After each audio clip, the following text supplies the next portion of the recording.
Hi everyone, Miss Brenda here, the Director of the Halifax County Library System, and I'm here today because Miss Barb and Miss Cheryl invited me to read a story about the next featured author, which is Marcus Pfister.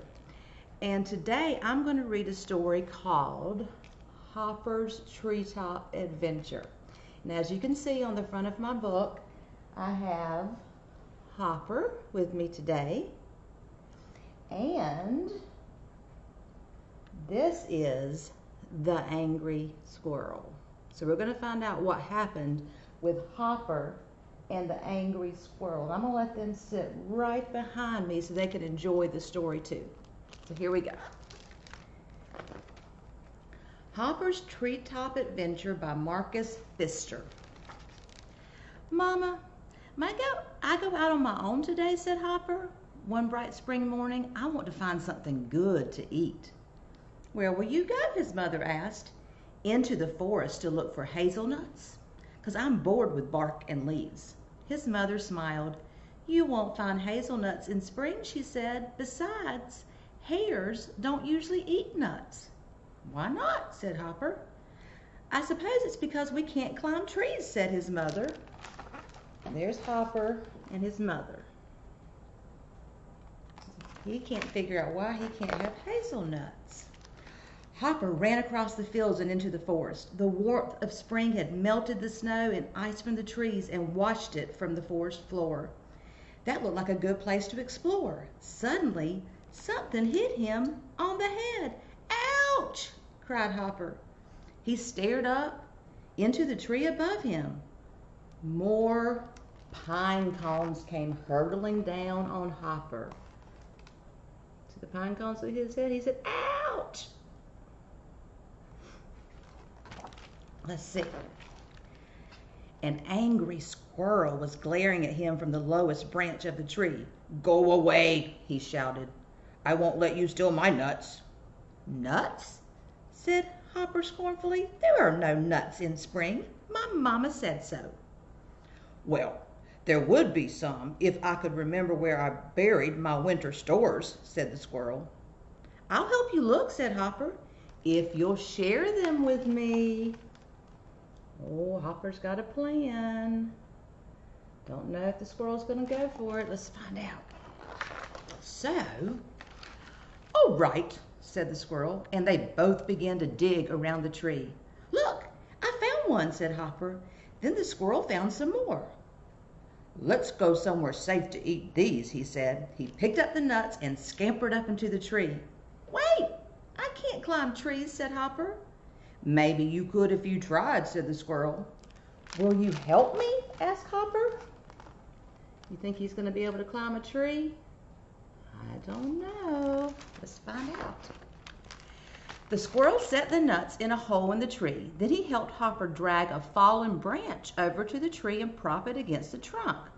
Hopper crawled slowly up the branch, not daring to look down. He was scared. The squirrel was waiting at the top, and he helped Hopper onto the lowest branch of the tree. So he is helping him. That was nice of the squirrel. That was the hard part, said the squirrel. The rest is easy. Just leap from branch to branch like this.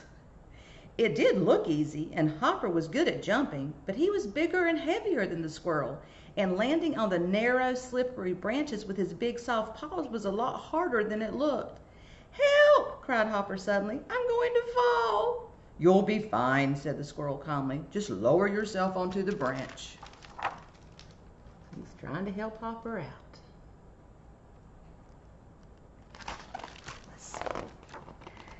Let's stop now, said Hopper, still trembling. It's so high up here. The squirrel brought a nut for each of them and showed Hopper how to crack open the shell with his teeth.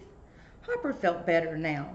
What's that tapping noise? He asked. Oh, that's my friend the woodpecker, said the squirrel. He lives in this tree too. Should we visit him? The woodpecker's in the tree too.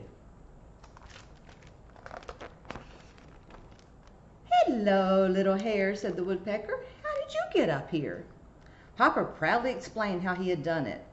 Come inside and see my home, said the woodpecker. Hopper and the squirrel crawled into the hollow in the tree.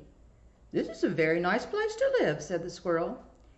"Yes, and it has a lovely view," said Hopper. "I'd like to stay longer, but I have to go home now."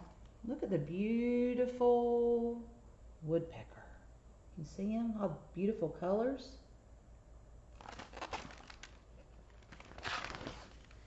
Hopper managed to scramble down to the lowest branch, but the branch he had propped against the tree had fallen into the undergrowth. "Now I'm stuck," he groaned. "It is a long way to jump," the squirrel agreed. "I know," said Hopper, suddenly cheering up. "My friend the stag lives in this forest. Maybe he could lift me down." "Good idea," said the woodpecker. "Wait here, I'll see if I can find him."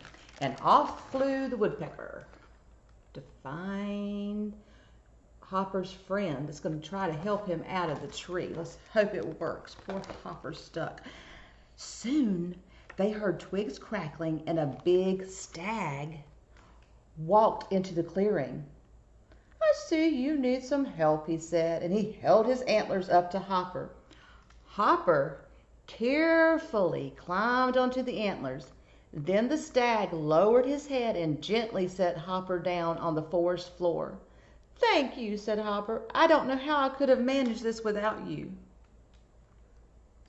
Look how pretty that stag is.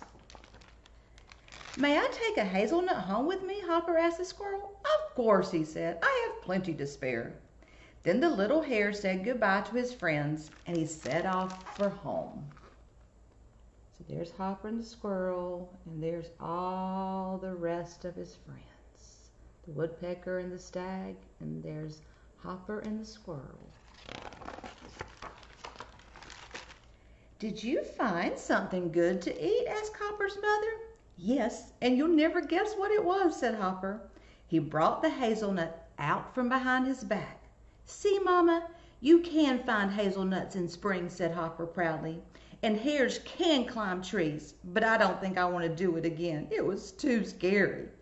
His mother smiled.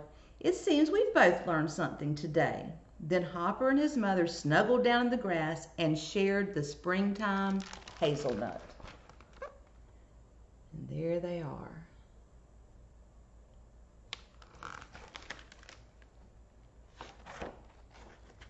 And that's the end of Hopper's Treetop Adventure.